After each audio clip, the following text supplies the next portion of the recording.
Shalom, salam sejahtera untuk kita semua. Perkenalkan, nama saya Martin Cibulu, NIM 20182529. Teologi, Sekolah Tinggi Teologi Gereja Kristen.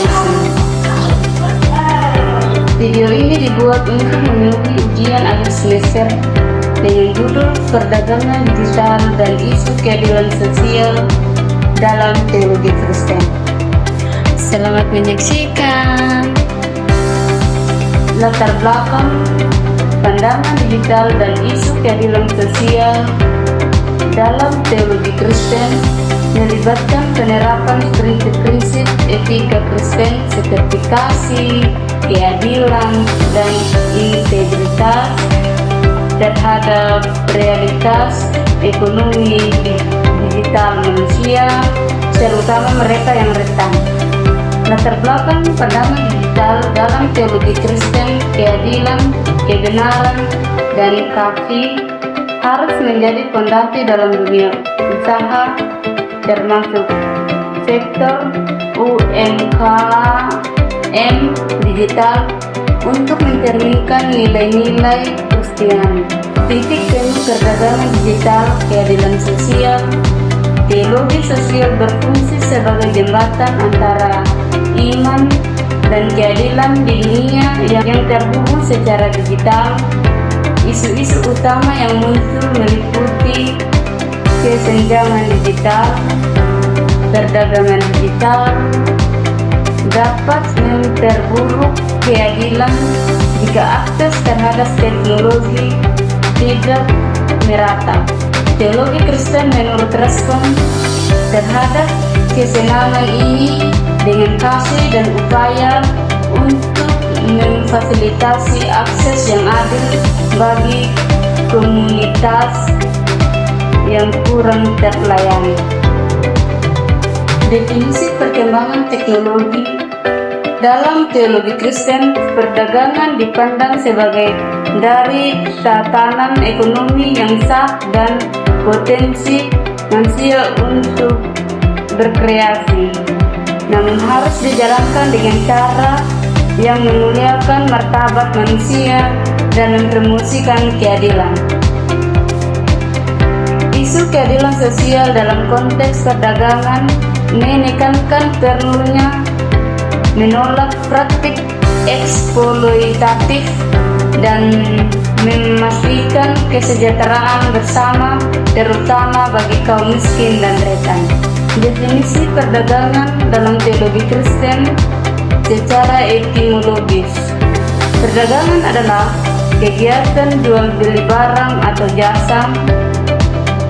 Dalam perspektif Kristen, perdagangan dipahami yang lebih luas, seringkali berakar pada istilah Yunani. Teologi Kristen memandang perdagangan bukan sebagai tujuan akhir, melainkan sebagai alat untuk memenuhi kebutuhan. Contoh teknologi modern. 1. Teknologi modern perdagangan digital. Perdagangan digital atau e-commerce mengacu pada penggunaan perangkat, platform, dan sistem digital memfasilitasi transaksi, penjualan, dan pemasaran secara daring. Yang kedua, teknologi modern utama. 1. Kecerdasan buatan AI. 2. Kecerdasan bantuan LOT. Dampak positif dan negatif. A. Dampak positif. 1. Penyebaran informasi dan perjanjian mempermudah menyampaikan firman Tuhan dan pesan Injil kepada khalayak yang lebih luas melampaui batas geografi. Yang kedua, komunitas dan persekutuan. Motivasi pembentukan komunitas rohani daring dan menjaga komunikasi antara jemaat, terutama saat ibadah fisik terkendala. Yang ketiga, Pelayanan dan manajemen gereja, mempermudah manajemen gereja, termasuk administrasi, pengumpulan, persembahan daring, dan konseling jarak jauh. Yang keempat, pertumbuhan memungkinkan akses mudah ke bahan studi Alkitab, khotbah, dan sumber daya rohani lainnya untuk pemuridan digital. Dampak negatif: 1. Penyebaran informasi dan penginjilan. Risiko penyebaran informasi rohani yang dangkal atau tidak benar secara cepat, serta potensi di informasi.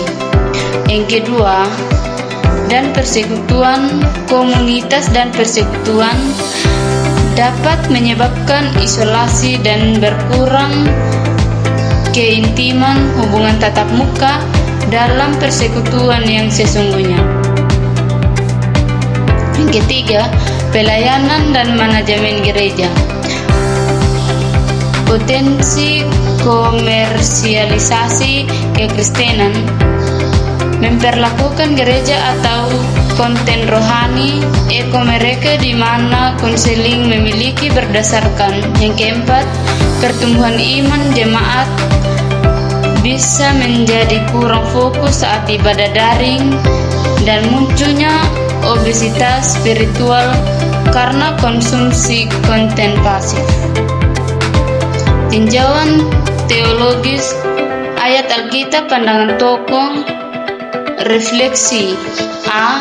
Tinjauan teologis Kristen terhadap perdagangan digital, penerapan prinsip-prinsip Alkitab, mengenal keadilan, integritas, dan kasih dalam konteks teknologi modern.